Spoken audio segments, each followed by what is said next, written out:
ساکنان ناحیه بلجوان با افتخار از فضای روحبخش کشوری صاحب استقلال در نتیجه فعالیت ثمره‌بخش مهنتی نشاندادها را در همه بخش‌های خواجگی خلق افزایش داده ایستادند. این زمان تلاش و زحمت‌های ساکنان ناحیه بهر آمادگی سزاوار به استقبال جشن پر افتخار ملی 35مین سالگرد استقلال دولتی روانه گردیده است. طبق معلومات وابسته به استقبال جشن 35 سالگی استقلالیت دولتی در ناحیه بلجوان بنیاد 257 انشاءات نقشه‌گذاری گردیده. تطبیق زیاد از 200 لایحه عام با جلب مبلغ‌های غیر بودجتی در نظر داشته شده است. همه آن دستاورد و پیشروی‌هایی که ساکنان ناحیه بلجوان با آن نائل گردیدند محض ثمره استقلال دولتی میباشد.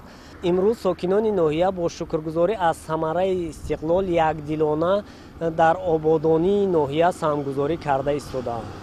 در زمینه اجرای لایحه‌های پیش بینی شده تدریجاً بنیادکاری و سازندگی‌ها در ناحیه افزایش یافته. با تامین آبادانی و پیشرفت سطح نیکوحوالی مردم نیز به مراتب رو به بهبودی دارد. حالا مرحله اول کارهای ساختمانی بنیاد بینای نو و زمانوی ریاست مالیه در مرکز ناحیه آغاز یافته کار در این سمت جریان دارد. طبق اطلاع حدود ناحیه بلجوان را 4 دریا می‌گذرد، از جمله دریای تلخک، آب تیره، آب مزار و دریای سرخاب. با مقصد پیشگیری خطر رخ دادن حادثه های طبیعی روند کارهای ساحل مستحکم کنی نیز وسعت گرفتند. ناحیه بلجوان که همسال استقلال دولتی است عین زمان در حال رو به رشد است. سرعت بخشیدن روند کارهای ساختمانی در بنیاد انشاءات گوناگون تعیینات، وسعت آبادانی و سازندگی ها و تطبیق دیگر هدفهای مهم شایسته در ناحیه مرام و مقصدهای اساسی ساکنان در زمینه اجرای نقشه چاره‌بینی های معین مقامات اجرایی حکومت دولتی ناحیه به استقبال جشن پر افتخار ملی می باشد. حالا جهت آمادگی ها به مناسبت استقبال این جشن فرخنده کارها در سطح بلند